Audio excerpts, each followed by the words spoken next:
bonsoir, merci, bienvenue pour cette soirée autour de l'herbe. On a le plaisir d'accueillir Mathieu Bessières, qu'on connaît bien, plutôt, je crois. 5 parties ce soir, 1 heure et demie pour refaire pousser de l'herbe, parce que l'herbe ressemble souvent à un paillasson. Le surpâturage est légion, les difficultés, les chocs climatiques, la raréfaction de l'eau, l'érosion, le travail du sol, le sol peut-être un petit peu trop nu entre les rangs de nos prairies semées font qu'on a quelques difficultés, quelques dysfonctionnements, baisse de productivité, baisse d'autonomie, baisse de la ration qui sort de la parcelle. Donc, un certain nombre de sujets. N'hésitez pas à intervenir dans le chat, on enregistre, on rediffusera. N'hésitez pas à prendre la parole en fin de ces différentes parties, les 5. En l'occurrence, je crois que sans plus tarder, Mathieu, je vais te donner la parole. Merci d'être nombreux ce soir. Tous ne nous ont pas rejoints encore, mais il est encore temps. Les canaux sont ouverts. Salut Mathieu, bonsoir. Bonsoir et merci pour l'invitation. Donc, je vous propose effectivement d'essayer de passer en revue quelques pratiques que je vous inviterai à mettre en place pour essayer de sauver les prairies. Alors, je voudrais démarrer directement en vous montrant des photos de pâturage en été. Peut-être vous en avez déjà vu, peut-être pas. En voilà une que je trouve assez caractéristique de ce que je vois un peu partout en France. Puis une deuxième, si vous voulez. Ces 2 éleveurs, alors celui ici, je ne le connais pas personnellement, j'ai pris la photo sur Facebook. Ces 2 éleveurs se plaignent de la météo et je pense qu'ils ont raison de se plaindre de la météo parce qu'effectivement, elle évolue, mais je pense quand même qu'on a peut-être quelque chose à faire pour essayer de limiter un peu les problèmes et d'avoir un impact un peu plus positif sur ces prairies parce que donc là, je prends ces 2 exemples, c'est pas du tout pour les stigmatiser, mais je pense qu'on peut faire le constat tous ensemble. Il n'y a pas besoin d'être un expert international pour se dire que si on laisse nos prairies au soleil à 35 degrés pendant 3 mois tous les ans, il y a assez peu de chances qu'on arrive à les maintenir productives. Je pense que dans le sud-ouest, la dégradation des prairies a commencé. On entend de moins en moins parler de prairies dans le sud-ouest. On entend parler de sorgho, de luzerne, de tout ce que vous voulez. Mais la prairie, déjà, on compte plus dessus. En tout cas, beaucoup moins qu'avant.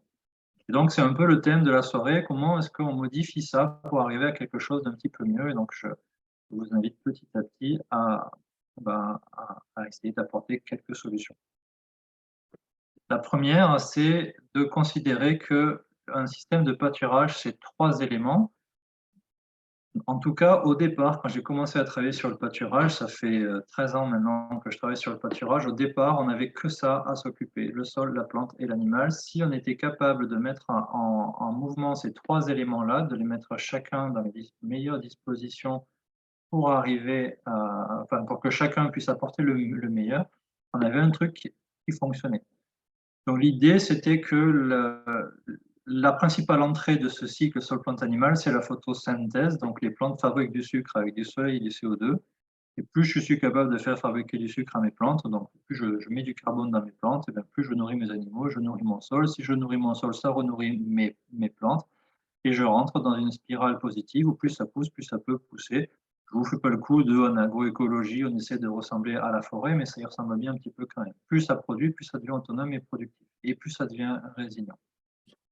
Ça, c'est donc, on pourrait se dire que si on met en place une technique de pâturage, eh bien, on a des résultats probants, et c'est ce qui a été vrai de 2010 à 2016-2017 dans mon travail. Je travaille uniquement là-dessus et ça me suffisait. Aujourd'hui, je pense que ça ne suffit plus. Il y a 2 autres éléments qu'on va rajouter petit à petit au fil du diaporama que je vais vous présenter, parce que si le simple fait de se dire je alimente très bien ce cycle-là, eh ben, n'empêche que quand il fait 35 degrés, ça continue à ne pas passer, même si je suis très bon par ailleurs. Je vais améliorer un peu, mais pas suffisant. Donc, je vous propose déjà quand même de commencer par la technique de pâturage. On va passer en revue le sol, la plante et l'animal, parce que malgré tout, si je fais n'importe quoi sur mon sol ou sur mes plantes, etc., ben, ça ne marchera jamais, quoi que je fasse. Donc, il y a déjà un certain nombre de principes à respecter, notamment dans le sol. C'est probablement en prairie ce qui est le moins bien travaillé, sans mauvais jeu de mots. Pour qu'un sol il fonctionne bien, on peut hiérarchiser les priorités. il y a pour moi 4 éléments à mettre en place pour que mon sol soit à la fois fertile et résilient. Et la première des choses, elle est extrêmement importante, c'est dans l'ordre, hein. Si vous n'avez pas la première, c'est pas la peine de s'intéresser à la seconde et encore moins à la troisième. Alors, on entend beaucoup parler de matière organique, mais pour moi, ce qui m'intéresse en premier, c'est pas la matière organique, c'est la structure.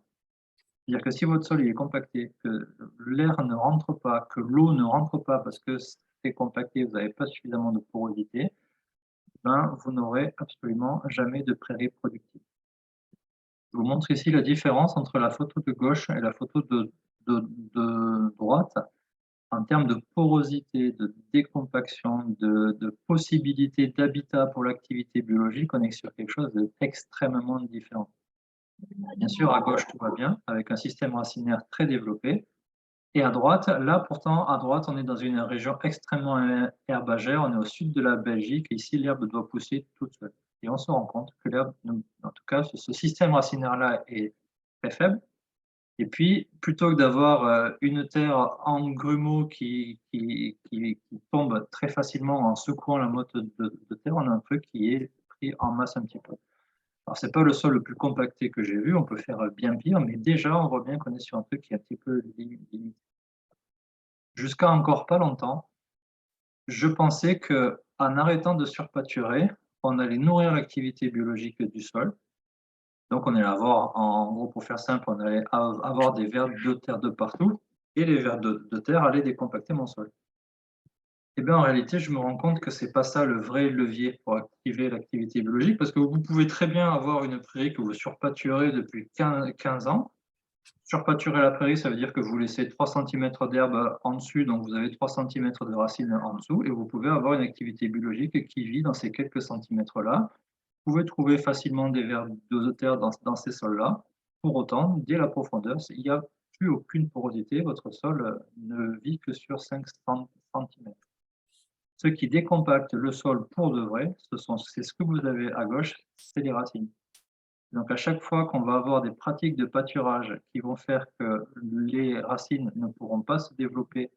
Alors du coup, c'est un cercle vicieux, parce que dans un sol compacté, ben, les racines ne rentrent pas. Et donc si je n'ai pas de racines, je n'ai pas de plantes. Si je n'ai pas de plantes, je n'ai pas de racines.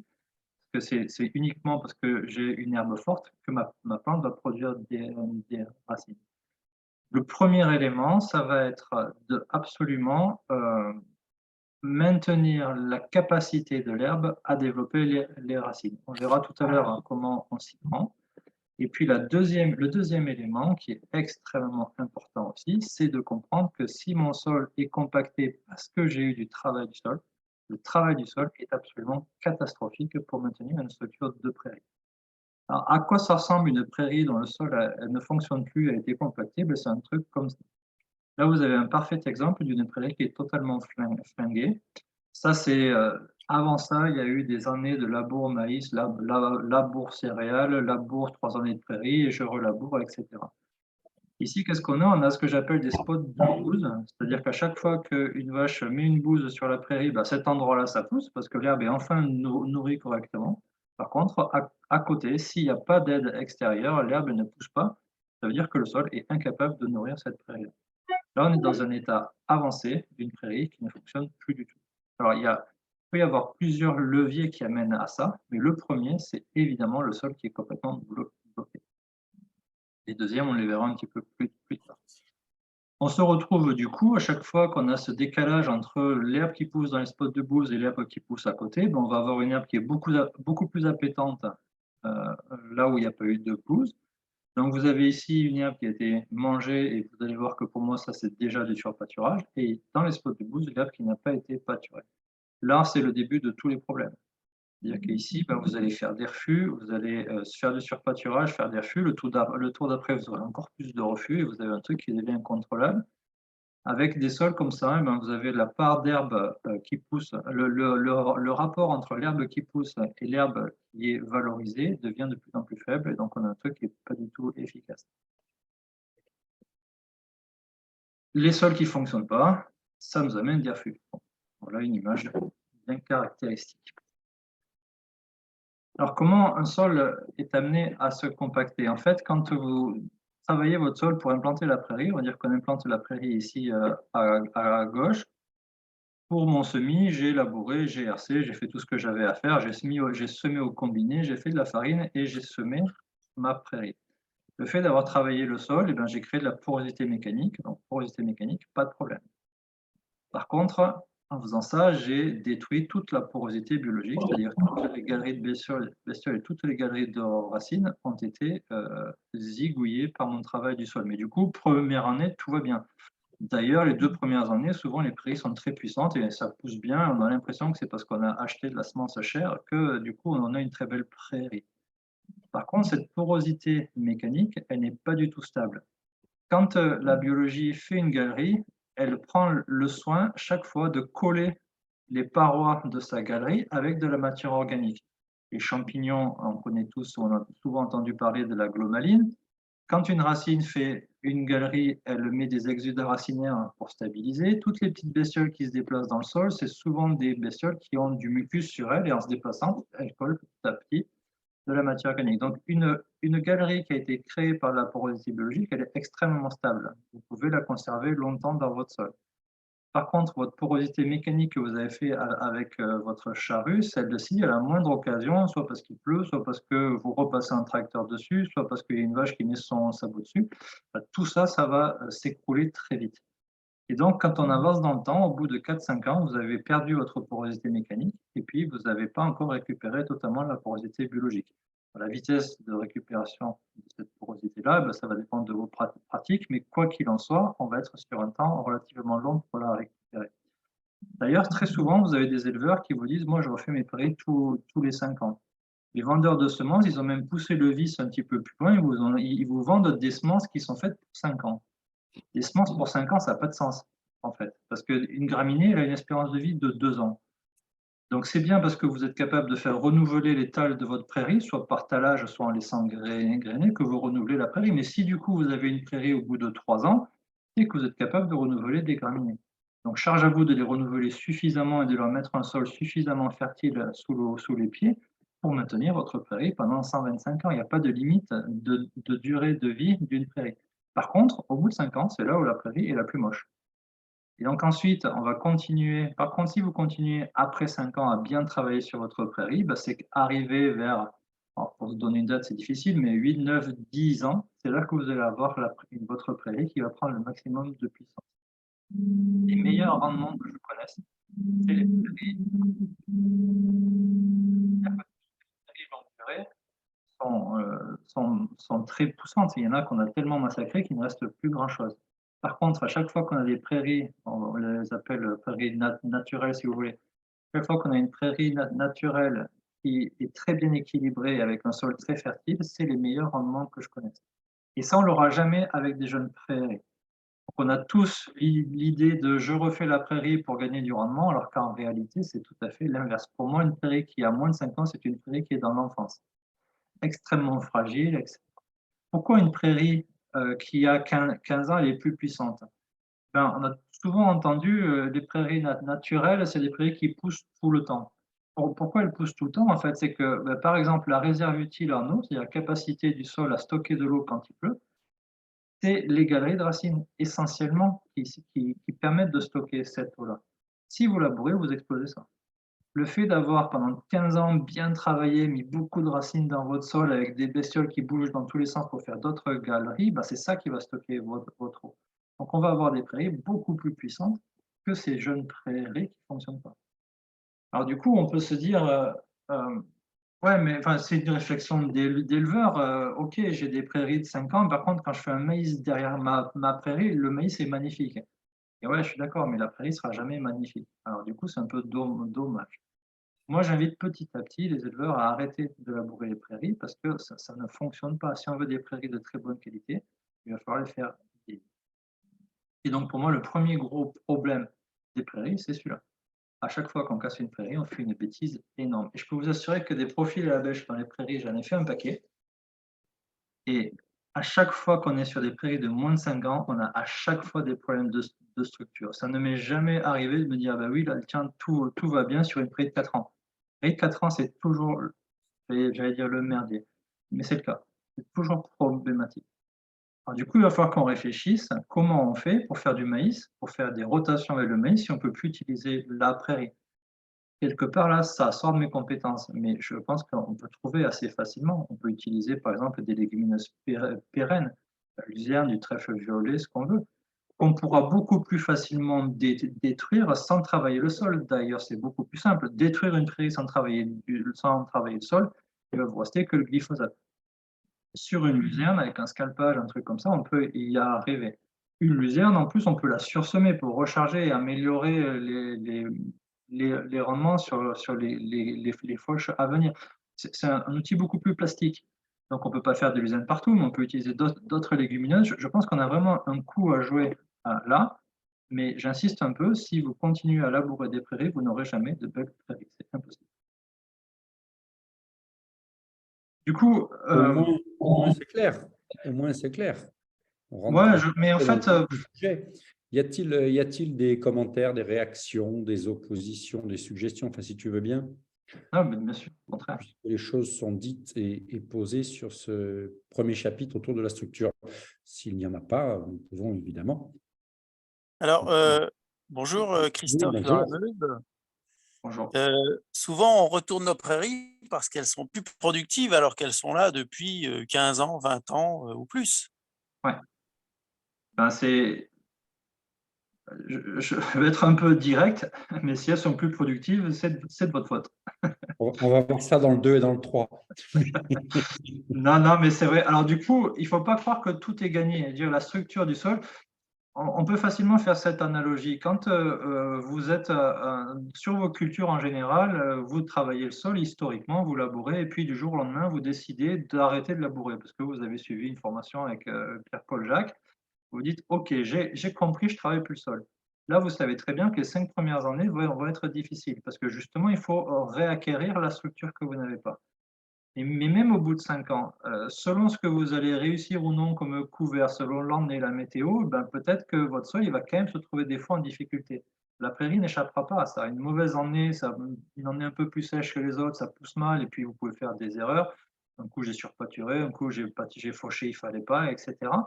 Bah, tout ça, vous allez détruire un peu la structure de votre sol. Alors, je disais c'est de votre faute, mais pour autant, ça peut être extrêmement difficile d'être parfait tout le temps. On ne vous l'exigera pas.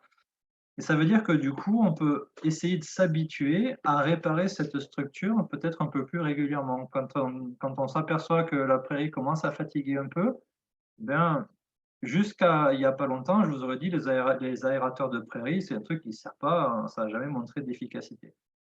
Ça ne sert pas si derrière, vous savez, quand vous décompactez un sol, si vous laissez ça comme ça et que vous ne mettez pas de racines dans les galeries que vous venez de créer avec votre outil, bah, quand ça va refermer, ça referme encore plus fort qu'avant, donc c'est bête. Par contre, si vous décompactez et que vous mettez des plantes à fort enracinement dans cette décompaction, là, vous aurez un vrai impact. Du coup, je pense que sur les prairies, on peut faire la même chose. Si on met un coup d'aérateur, mais qu'on continue de surpâturer et qu'il n'y a pas de racines, c'est strictement inutile. Par contre, sur une bonne pratique, je mets un coup d'aérateur à une dent à 20 centimètres, une dent droite qui déstructure pas tout. Et puis derrière, ma pratique de pâturage permet à mes plantes de s'enraciner, ben, je repars pour un tour. Donc ça peut être un levier qui m'aide. Donc, c'est pas forcément gagné facilement. Je vous rejoins pleinement là-dessus, hein. Des prairies de 15 ans qui sont complètement dégradées, on en a plein. Et je pense qu'il faut plutôt s'habituer à les aider à ne pas se dégrader plutôt que d'en arriver au point où il faille les labourer. Donc, on nous demande aussi comment fait-on pour implanter des plantes qui assurent une bonne porosité biologique dans le temps. Mais je pense que ça va arriver par la suite, ça. Bah, pas nécessairement, mais en fait, la prairie, c'est pas un super outil en termes de système racinaire. Alors, bien qu'on a l'habitude de voir des prairies qui s'enracinent à 10-15 cm parce que nos pratiques ne leur permettent pas de faire plus. Je rappelle quand même qu'un système racinaire d'une fétuque, c'est 1,20 m quand même. Fléole, pareil. Dactyle, pareil. On n'est pas 10 cm près. Aigra en anglais, moins puissant, effectivement, 40, 30, 40. Mais si déjà vous avez une flore un peu diversifiée, avec, avec pas mal de diversité et une pratique qui permette à ces plantes de s'enraciner, vous ne risquez pas grand-chose en fait. Après, ce qu'on peut tenter en plus de l'aérateur de prairie, si vous n'en avez pas ou en complément, on peut très bien imaginer une prairie qui galère un petit peu et à l'automne, on peut s'amuser à faire des sursemis dans ces prairies-là. Ça réussit pas à 100%, mais ça rate pas souvent quand même. Une avoine, un pois vesse, même la févrole si vous voulez faucher plutôt que pâturer. Et je pense qu'il y a encore des trucs à inventer. Le colza, ça passe relativement bien. On peut essayer de réamener des racines, mais soyons toujours vigilants. Une racine, ça ne déstructure pas pardon, des sols très compactés. Ça aide quand c'est moyennement compacté, mais quand c'est vraiment bloqué, il va falloir passer par un outil. En tout cas, on peut jouer avec ça. Mais c'est vrai que la prairie, c'est un outil qui n'est pas très puissant et donc on peut facilement se perdre avec ça. Je ne sais pas si j'ai répondu correctement. Ok, on va continuer de toute façon. Ah, Pas de souci, à 18h27, Mathieu. oula. Ouais. On va se dépêcher un peu. Bon, ça tombe bien. Sur le deuxième élément du sol, je n'avais pas l'intention d'y passer du temps. C'est des choses que vous connaissez. Mais évidemment, si votre pH est trop acide ou trop basique, il n'y aura rien qui poussera sur votre prairie, indépendamment de la matière organique. Donc, attention à régler le pH. Vous pouvez vous laisser tenter par les nouvelles approches à différencier le pH avec la disponibilité en calcium. En prairie, vous ne cassez pas la tête. Si le pH il est bon, le calcium il est bon et inversement. Donc, ne cherchez pas midi à 14h, mais par contre, soyez vigilants sur ces aspects-là. Troisième élément, on y vient, la matière organique. Effectivement, si votre sol, il n'y a plus rien, il n'y a plus de carbone à l'intérieur, ça ne poussera pas. Alors, comment on nourrit un sol en carbone? Eh bien, on a vu, le soleil fait de la photosynthèse, on fabrique du sucre. Déjà, si le soleil tape sur le sol, c'est un vrai problème. Alors, en prairie, c'est vrai, pour tous les autres cultures, c'est vrai aussi. On a parmi nous l'inventeur de la phrase qu'il faut tous connaître, sol nu, sol foutu. Eh bien, en prairie, le sol nu, il n'est pas forcément nu, mais il peut y avoir des trous un peu partout. Parce que ça a C'est piétiné, surtout, parce que... excuse-moi, c'est surtout sol couvert, sol prospère maintenant. Exactement, oui, j'oublie toujours la fin.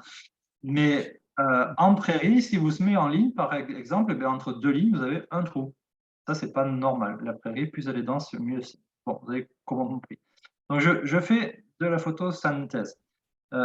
Et je fabrique des plantes avec ça. Ces plantes, il y a la partie qui va être mangée par les herbivores. Les herbivores, ils vont digérer une grosse partie du carbone qui est contenu dans ces feuilles. Et il y en a une partie qui ne seront pas capables de digérer et ils vont nous la rendre. Je vous fais pas un dessin comment. Néanmoins, c'est extrêmement important que les bouses soient dans la prairie et pas toutes au même endroit, par exemple sous les arbres ou à côté des arbres. Les arbres, c'est très bien. S'il n'y en a qu'un, ça peut être compliqué dans une parcelle. Ensuite, tout ce que l'animal n'aura pas mangé, donc en fonction de la hauteur du pointillé, hein, il y a tout ce qui n'est pas mangé qui va retourner au sol également, tôt ou tard. Alors, il y a la partie aérienne et la partie racinaire. Les racines se renouvellent au moins aussi vite que les feuilles. Et puis, troisième voie, c'est les exudats racinaires. Une plante en bonne santé, entre 20 et 30% des sucres qu'elle fabrique, elle va les donner directement dans le sol pour entretenir les populations de bactéries et de champignons. Donc, on a trois voies de nutrition du sol. Comment on peut les perdre? Là, les bouses, on l'a dit. Les résidus, si mon pointillé, je le mets trop bas, j'en aurai moins, complètement. Moi, j'aime bien dire que je gagne ma vie en apprenant aux gens à quel endroit il faut mettre le pointillé. Et ça fait 10 ans que ça dure, cette affaire-là. C'est extrêmement important. On va y revenir, bien évidemment. Et puis, si je fragilise mes plantes parce que je les pâture trop ras, trop souvent, etc., les exudats racinaires, elle va les garder pour elle. Donc, chaque fois que mon pâturage est mal calibré, en fait, je ne nourris plus mon sol. Si je ne nourris plus mon sol, en réalité, c'est l'activité biologique que je ne nourris pas. Cette activité biologique, à chaque fois qu'elle digère du carbone, elle libère des minéraux et des oligos pour nourrir mes plantes en retour. Si je n'ai pas de bestioles, je n'ai pas de nutrition pour mes plantes. Et si je n'ai pas d'aération, je n'ai pas de bestioles qui puissent vivre, je n'ai pas de nutrition pour les plantes. Ça, c'est quelque chose qui est fondamental et on peut se poser la question à chaque pâturage, est-ce que je nourris bien ma prairie avec les trois voies? Et en général, la voie la plus oubliée, c'est ce pointillé qui est toujours fourré trop bas. Et du coup, je perds également les exudats racinaires. Ça, du coup, on commence à être à la bourre, donc je vous en fais grâce. Il y a deux types de matière organique qu'on peut en fait séparer. La matière organique facile à digérer, donc qui va produire rapidement de la fertilité pour la prairie. Et puis la matière organique stable, on va dire que la matière organique qui est facile à digérer, donc l'herbe fraîche que je ramène en permanence parce que je ne pâture pas trop bas, mais elle va m'apporter un coup de fouet au printemps, j'aurai beaucoup d'herbe à ce moment-là.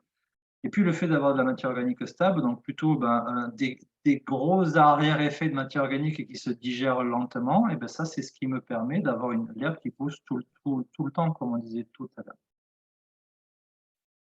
Quand j'ai ni l'un ni l'autre, ben, je me retrouve avec une prairie comme ça, c'est-à-dire ça pousse jamais, et même quand ça essaie de pousser, c'est jamais beau. Là, on a une prairie qui est totalement dégradée. Là, pour tout reprendre, la première chose à faire, c'est peut-être la charrue pour le coup, parce que là, on part de très très loin. Alors, on pourrait imaginer que si on a de la matière organique, c'est forcément qu'on a une prairie fertile. Ben, ce n'est pas vrai du tout, en fait. Et je pense que vous avez tous connaissance d'une prairie qui a 4-5% de matière organique. En élevage, c'est assez fréquent parce que souvent, on ne manque pas de fumier. Tous les éleveurs qui achètent leur paille à l'extérieur, ils ont plutôt des quantités de fumier importantes, donc la matière organique est maintenue. Et pourtant, vous vous retrouvez avec des prairies à 6-7 tonnes de matière sèche qui ne produisent pas énormément. Donc ça veut dire que c'est une prairie qui est toujours verte, qui est tout le temps là, mais par contre qui n'est jamais fulgurante. Ben là, vous manquez de matière organique labile ou de porosité.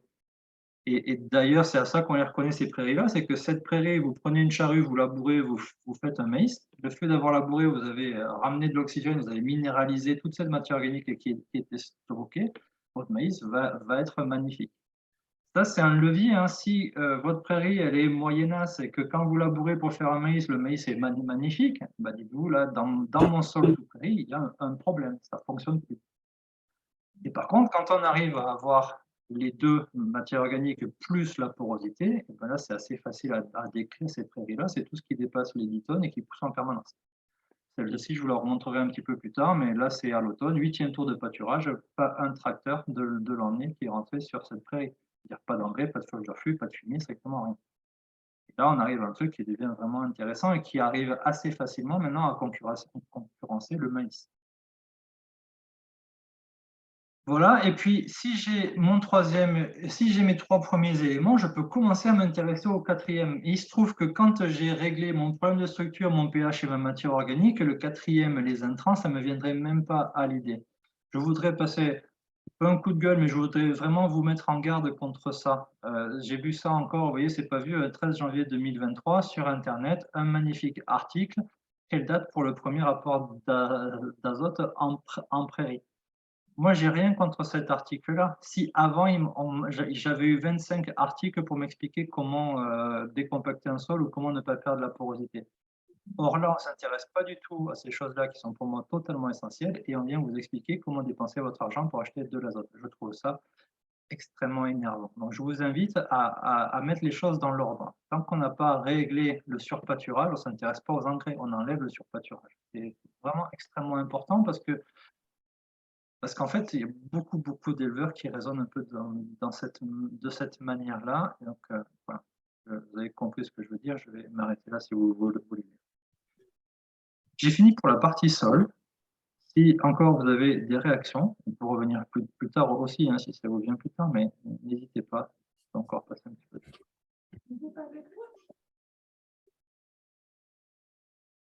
Pas de commentaires, pas de réaction. Pas de Ça veut dire que tu es très clair. Ils ont peur que je les agace.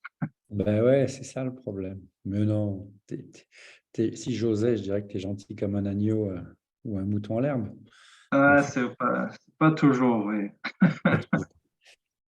Tu es là pour que ça. Eh bien, on continue. Alors, Non, la j'aime bien feuille et le limbe. Très bien. Ouais, alors qu'on soit d'accord sur le vocabulaire qu'on va employer ensemble, mais juste, voilà, ne confondez pas, hein, ça, tant qu'on est au stade végétatif, ça c'est pas une tige, c'est une gaine. Parce qu'en fait, les feuilles poussent à partir d'en bas. Tout ça, ça n'est qu'une feuille avec ce qu'on va différencier, donc le limbe et la gaine. J'ai simplement deux affirmations sur cette diapo. La première, c'est que la taille des limbes est proportionnelle à la taille des gaines. Ça veut dire que si vous permettez à vos animaux de couper de la gaine, le limbe qui repousse sera plus court. La deuxième affirmation, c'est que la taille des racines est proportionnelle à la taille des feuilles. Je pense que ça se comprend sans avoir besoin de l'expliquer. Ces deux affirmations-là, c'est pas je crois ou je pense que, c'est scientifiquement écrit clairement, c'est hormonal. Il n'y a aucune discussion. Donc, on peut m'expliquer tout ce qu'on veut sur le fait de raser les prairies, sur c'est pas grave, ça réchauffe le sol et ça fait venir le trèfle, etc. À chaque fois que vous coupez de la gaine, vous perdez du rendement. Point. Il n'y a aucune autre discussion possible. Alors, bien sûr, il y a plusieurs leviers qui font pousser, qui vont allonger la taille des limbes. Le premier levier, c'est la taille des gaines. Ça, c'est établi. Le deuxième levier, c'est la fertilité du sol. Plus votre sol est capable de nourrir votre plante, plus les feuilles seront longues.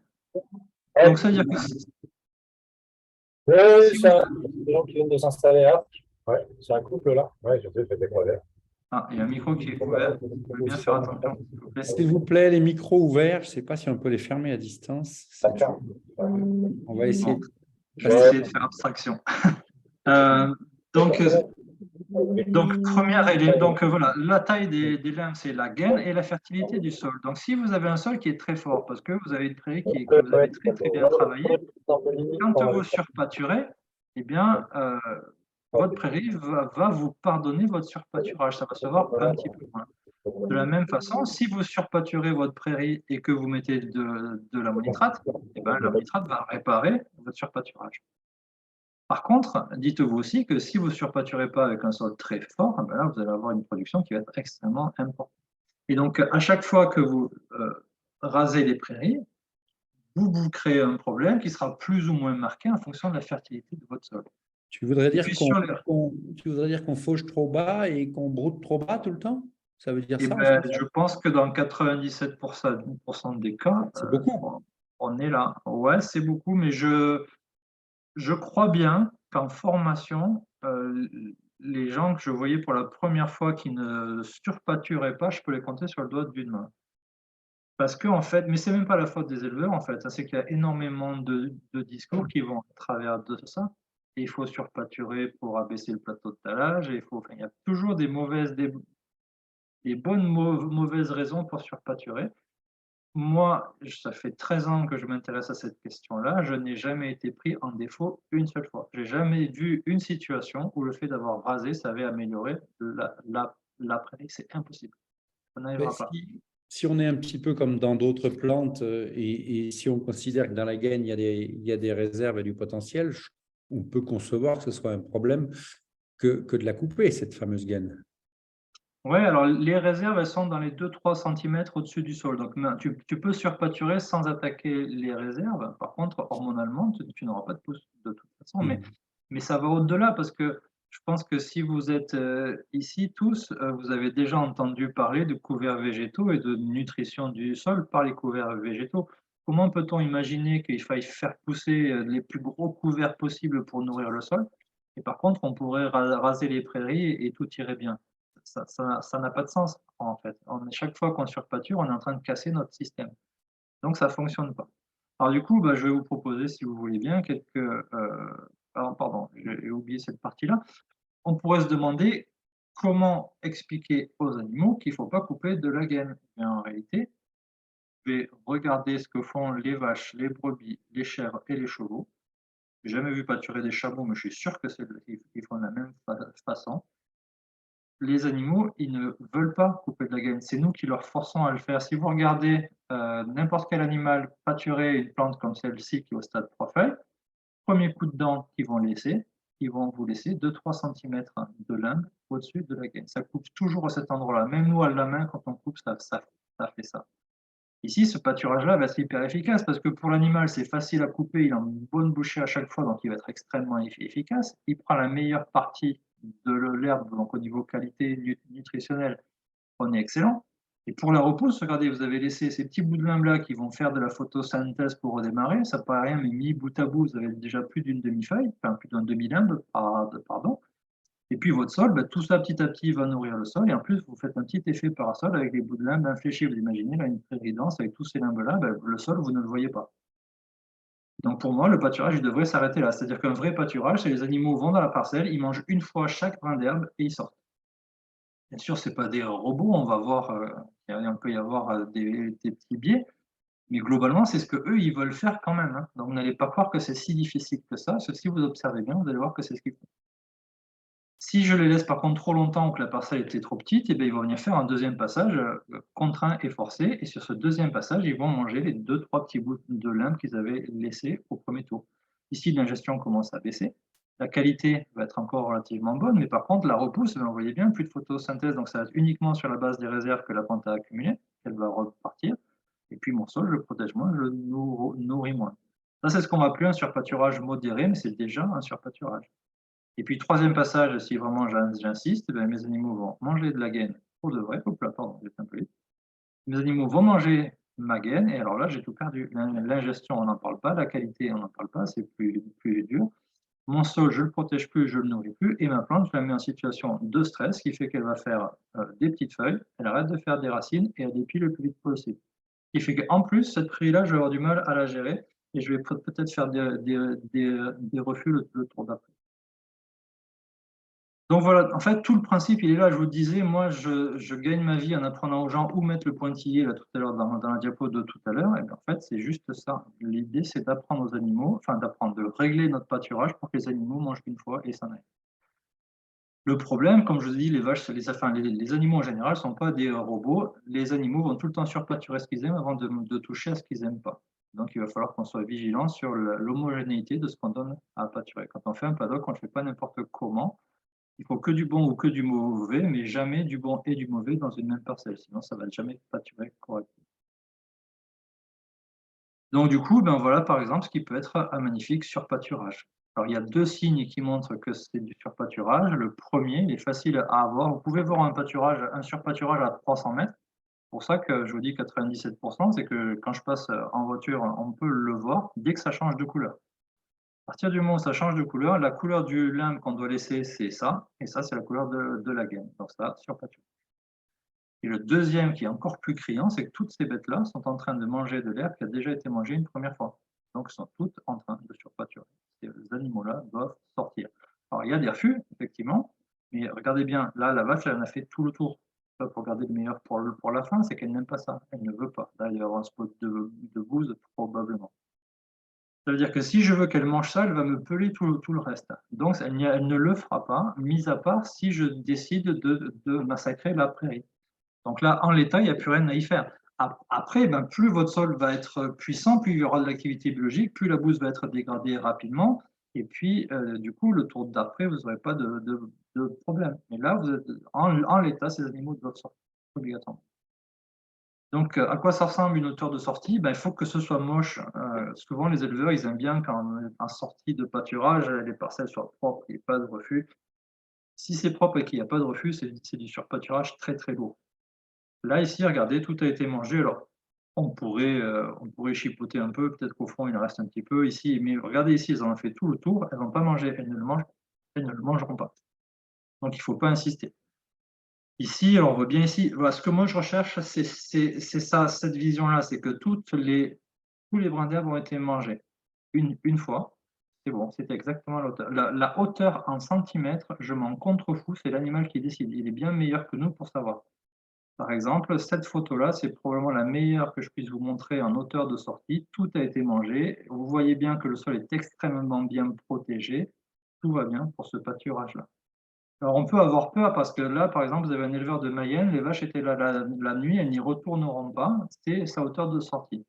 Alors, c'est un peu biaisé parce que il y a pas mal de trèfle qui n'a pas été mangé. C'est une photo que j'ai faite à l'automne et à l'automne, parfois le trèfle est refusé. On va pas expliquer pourquoi ça n'a pas vraiment d'intérêt. Mais donc voilà. Et là, on pourrait avoir peur de se dire, oui, mais comment ça va repousser, ça va faire des refus, etc. En fait, là, c'est pas du refus, c'est la gaine. La gaine, c'est la part du sol. La part du sol, c'est pas du refus. Ce qui est du refus, c'est du limbe non mangé. Ici, on en a très peu, à part quelques touffes d'actifs. Ou ce qui est du refus, c'est la tige. Quand la plante commence à monter, là, c'est plus de la gaine, mais ça devient de la tige. Et effectivement, la tige, c'est du refus que personne ne veut. Ce n'est pas forcément nécessaire pour le sol. Et c'est pas bon pour les animaux qui ne vont pas produire avec ça. Donc, quand on laisse uniquement la part du sol, c'est juste qu'on ne travaille plus. On a des grandes gaines avec des grands limbes, plutôt que d'avoir des petites gaines et des petits limbes. Mais c'est exactement la même chose. Il va repousser 3 feuilles au-dessus de ces gaines et ça va ressembler à ça à la fin. C'est la photo de tout à l'heure.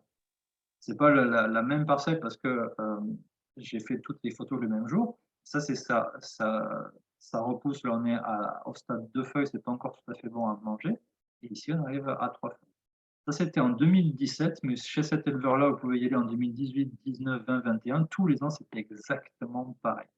C'est probablement parmi les éleveurs avec qui j'ai travaillé celui qui est le plus respectueux des hauteurs de sortie. Et il a tout le temps des privés comme ça.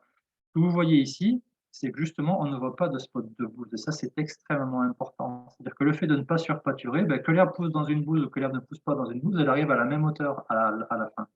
Ce qui fait que le tour d'après, votre animal, il va trier beaucoup moins. Donc, vous n'avez plus de refus ou beaucoup moins.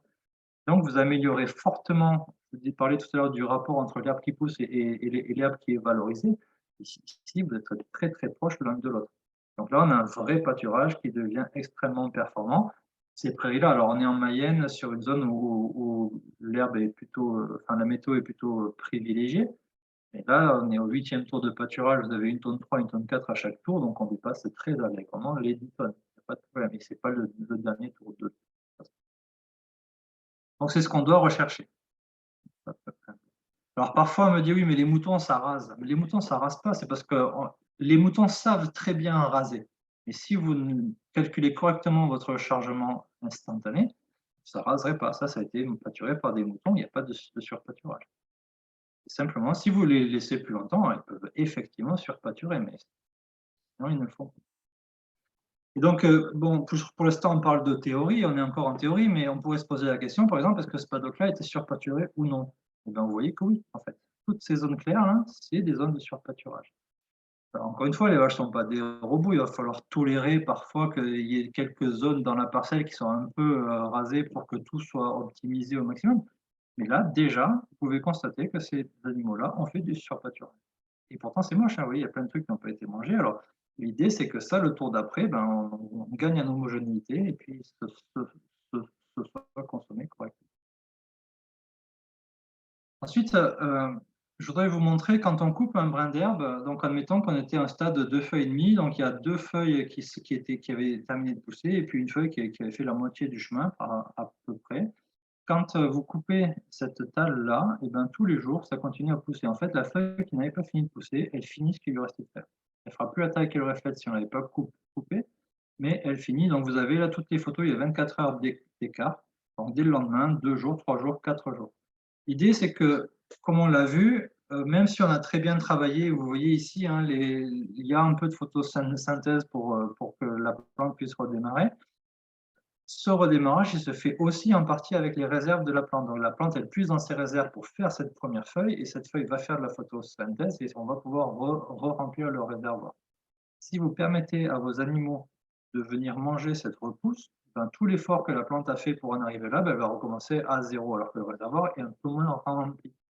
Donc, à chaque fois que vous permettez à vos animaux de remanger les repousses, vous perdez, vous fragilisez la prairie, vous perdez donc forcément du rendement. Donc, pour éviter ça, nous, on va se donner une règle qui est très importante, c'est qu'on ne va jamais faire des paddocks de plus de 3 jours. Alors, après, on pourrait adapter en fonction des catégories d'animaux, on peut aller un petit peu plus loin. Par exemple, les vaches laitières, ça ne viendrait pas à l'idée de faire des parcelles de plus de 24 heures, mais peu importe, quoi qu'il en soit, 3 jours, c'est le maxi, parce que sinon, vous perdez beaucoup en rendement et vous affaiblissez la prairie. Et on peut le caractériser comme ça. Ici, c'est donc le niveau de réserve dans la plante. Quand je coupe ici, ma plante, elle puise dans ses réserves. En général, elle va arriver au plus bas, au stade une feuille et demie. Et puis ensuite, ces feuilles-là vont pouvoir remplir le réservoir. Et l'idée, c'est de ne jamais venir repâturer tant qu'on n'a pas rempli le réservoir.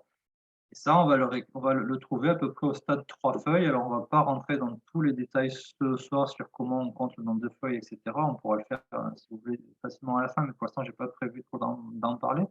Mais l'idée, c'est de bien comprendre que si je pâture trop rapidement, ma plante n'a jamais la possibilité de remplir son réservoir, et donc je l'affaiblis petit à petit. Ça fait une prairie qui, au bout de 5 ans, effectivement, est très fatiguée. Et tout le problème qu'on a… Ouais. Ouais, est-ce qu'on parle pour les couverts végétaux, beaucoup de plantes poussantes, de dynamique de pousse, de plantes hautes, etc., etc. Est-ce qu'on apprécie l'herbe de la même façon ou pas tout à fait? L'idée de dire, j'ai une herbe qui monte, qui est grande, qui est belle, qui a exprimé beaucoup de verticalité, donc on peut estimer qu'il se passe un petit peu des choses en dessous, ou est-ce que je dis une bêtise? C'est sûrement Non, plus complexe que alors, ça. en prairie, on ne peut pas se permettre de laisser monter l'herbe, encore qu'il y a des techniques de pâturage qui promeuvent cette façon de faire là. Le problème, c'est que dès que l'herbe elle démarre sa montaison, on perd tout de suite en qualité et ça va très vite. En fait, en une semaine, tu as perdu beaucoup. Donc, c'est aussi pour ça que je dis que la prairie, ce n'est pas un outil génial pour entretenir des vies très importantes dans le sol, parce que les systèmes racinaires sont assez limités et la biomasse produite, elle est régulière, mais jamais très, très élevée. Donc, on n'a pas ça, effectivement. Mais par contre, je ne sais pas si tu connais ça, mais on pourrait imaginer des grandes plantes qu'on pourrait mettre à côté. On pourrait évidemment mettre des arbres. Alors là, pareil, on spoil un petit peu, mais je pense Oui, qu'une prairie toute seule, en fait, la prairie, elle est faite pour évoluer avec les arbres. Si on imagine d'ailleurs, les prairies, à l'origine, elles étaient dans les clairières. Il n'y avait pas des grandes, il y a des grandes zones de prairies, mais en France, les prairies, c'est dans les clairières avec des arbres dans tous les sens.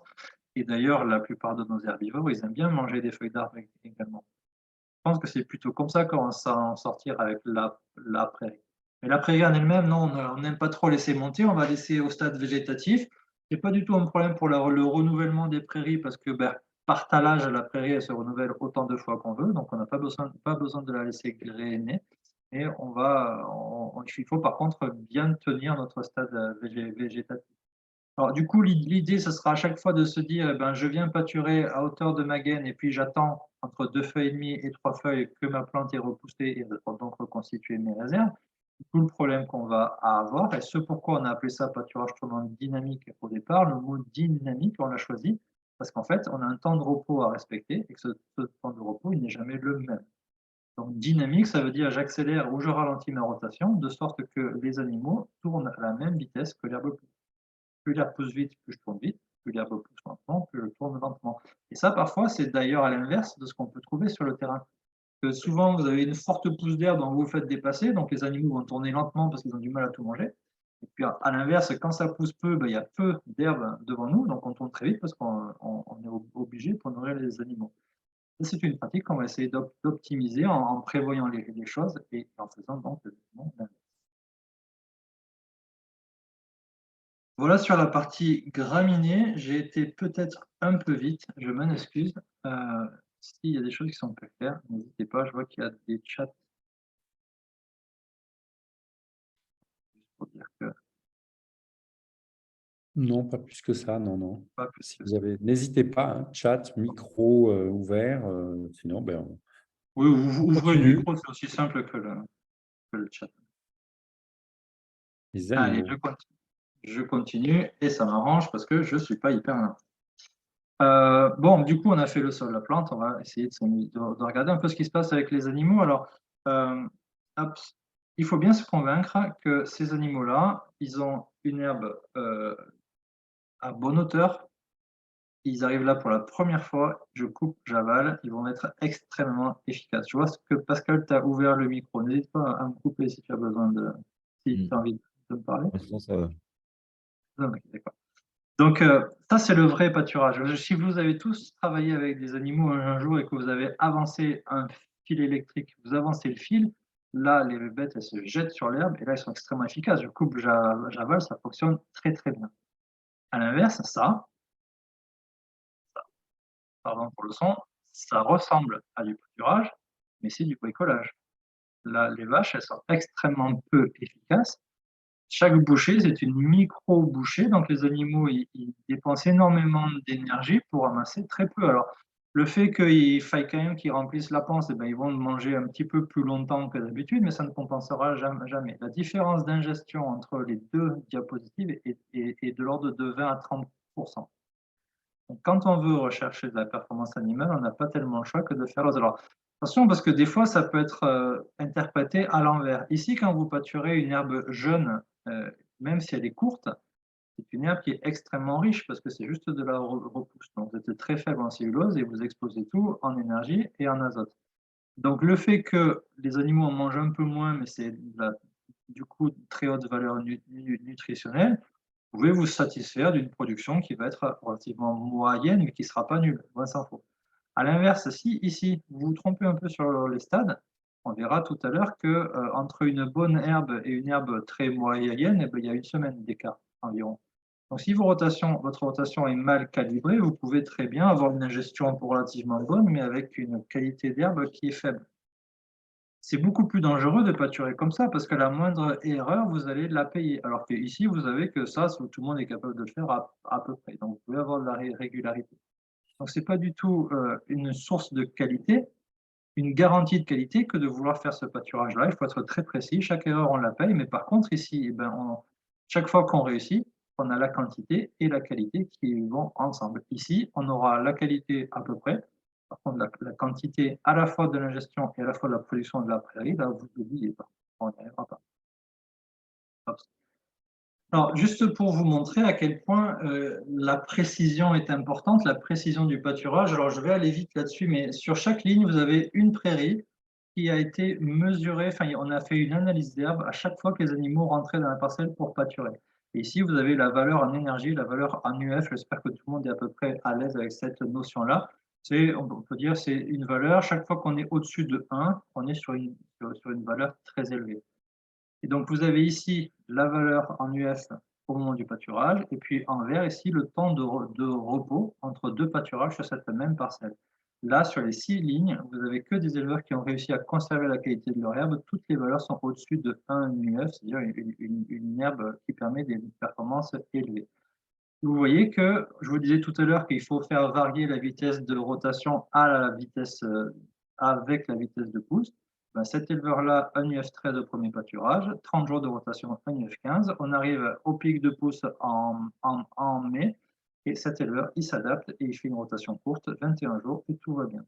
Ici, on démarre sa pousse lentement, 48 jours, pas de problème, 30 jours, 29 jours, 21 jours. Et il remonte à 34 jours. Et là, c'est peut-être un petit peu tard. Ici, directement, c'est sûrement un mois d'avril très poussant, 25 jours, 17 jours, etc., etc. Ce que je veux montrer ici, c'est que les éleveurs qui sont pointus et qui veulent maintenir la qualité de leur herbe toujours très élevée, ben, ils ont des adaptations à faire régulièrement. Ce n'est pas toutes les semaines, mais il faut tenir le truc. J'aime bien dire que pâturer un paddock au bon stade, c'est extrêmement facile. Les pâturer tous au bon stade, ça devient un petit peu plus compliqué et il faut s'y employer. Juste pour information, les 3 premières lignes, c'est la même parcelle 3 années de suite. Donc ça veut dire que ça, c'est un éleveur, et puis je le connais, c'est un éleveur qui effectivement devient très pointu sur le pâturage. Il y a un effet éleveur qui est très fort. À l'inverse, je vous ai mis maintenant des éleveurs qui n'ont pas réussi à maintenir la qualité. Et on voit que chaque fois, c'est un problème d'adaptation. Ici, on est au mois de mai au pic de pousse. Là où tout à l'heure, les éleveurs y tournaient en 21 jours, lui, il est resté en 32. 10 jours de trop, regardez la claque. Cet éleveur prend. Ceux qui ne sont pas habitués avec les UF, au-dessus de 1, c'est excellent. Au-dessus de 0,9, ça reste correct. À 0,8, c'est du foin, quoi. Terrible. Ici, vous voyez, 0,92, 27 jours, ça passe, c'est correct. Par contre, ici, 31 jours, une semaine de trop, bleu, terminé. Bon, vous avez compris ce que je veux dire, hein, c'est que la gestion de la qualité nutritionnelle de l'herbe, alors spontanément, l'herbe au bon stade, elle est d'une valeur très élevée. Donc, ce qui est facteur limitant, c'est l'ingestion. Est-ce que je suis capable de mettre mes animaux dans une situation où ils vont manger beaucoup, bonne hauteur d'herbe, herbe homogène, appétante, etc. Et puis, ensuite, c'est ma gestion à moi, mon pilotage du nombre de parcelles et de ma vitesse de rotation qui va maintenir ou non cette qualité. Si je veux être performant sur la prairie, je suis obligé d'en passer par là. Ça devient aussi pointu qu'une autre culture. C'est vrai que parfois, on a des éleveurs qui pratiquent un pâturage que je qualifie souvent de pâturage cueillette. C'est-à-dire, il y a de l'herbe, je les mets jusqu'à temps qu'il n'y en ait plus et je change de parcelle. Avec ce type de pâturage-là, on ne peut pas être pleinement satisfait du pâturage. Par contre, quand on commence à rentrer dans un système un peu plus précis, le pâturage devient extrêmement performant et concurrence tous les autres types de rations sans rougir. Bon, quelques mots sur la gestion des refus, parce que les refus, c'est quelque chose qui parfois, c'est tellement ingérable dans certaines exploitations qu'on en arrive presque à arrêter de pâturer. En fait, je ne vous ai pas mis tous les types de refus, mais les refus ceux qu'on rencontre le plus fréquemment, on en a déjà beaucoup parlé, hein, les reflux autour des bouses. J'ai une bouse, ça me fait un spot de bouse, l'herbe est plus verte et plus haute à cet endroit-là qu'à côté, du coup les animaux ne reviennent plus manger là, etc. La première chose qui crée ça, alors on l'a vu, la première c'est un sol qui ne fonctionne pas, et la deuxième c'est le surpâturage. Ça, c'est le début des problèmes, puisque l'herbe, quand elle est rasée, elle pousse plus petite. Et ben ici, tout ce qui est rasé, ça va repousser plus petit au tour d'après, et tout ce qui n'est pas rasé, parce que dans les spots de bouse, va être en décalage. Donc le fait d'avoir surpâturé sur ce premier coup-là, eh bien, vous créez tous les problèmes du monde derrière. Et ça, c'est un peu contre-intuitif parce qu'il y a beaucoup d'éleveurs qui rasent les prairies pour ne pas avoir de reflux, alors qu'en réalité, c'est parce qu'ils rasent qu'ils ont des reflux. Et pour vous illustrer ça une fois de plus, je vous montre ici une parcelle qui a été séparée en deux. Sur cette partie-là, le tour d'avant, il n'y a pas eu de surpâturage. Sur cette partie-là, le tour d'avant, le même jour, hein, il y a eu du surpâturage. Ici, on est sur un sol très fort, très fertile, donc ça pardonne déjà beaucoup les effets de perte de hauteur d'herbe quand on surpâture. Et même comme ça, vous voyez que à gauche, les vagues commencent à apparaître. Je fais ça 2 tours, 3 tours et j'ai une prairie totalement déséquilibrée qui devient impâturable. Ça, c'est absolument fondamental. Je crois vraiment, je disais ça en boutade, hein, que je passe ma vie à apprendre aux gens à arrêter de surpâturer. Je vous assure que quand on enlève ça, ça change strictement tout à la prairie.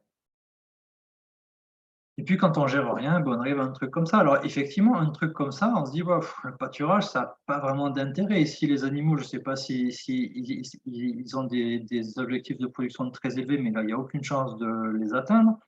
On gaspille énormément, c'est ni fait ni à faire. Quelques mots sur l'abreuvement également, c'est un point qui est extrêmement important et qui fait perdre aussi beaucoup de productivité. L'idée, on fait simple, c'est que les animaux doivent pouvoir aller boire sans déranger leurs congénères. À chaque fois qu'on a un effet troupeau où tout le monde va boire en même temps, on va se retrouver dans cette situation-là. La photo est peut-être un peu sombre, mais j'essaie de faire un schéma ici. Vous avez la parcelle de l'avant-veille et la parcelle de la veille, et puis donc les animaux sont ici, et il y a un couloir pour aller boire. Le couloir, vous l'avez ici, il est rempli de vaches qui attendent leur tour pour aller boire. Ici, vous avez deux solutions.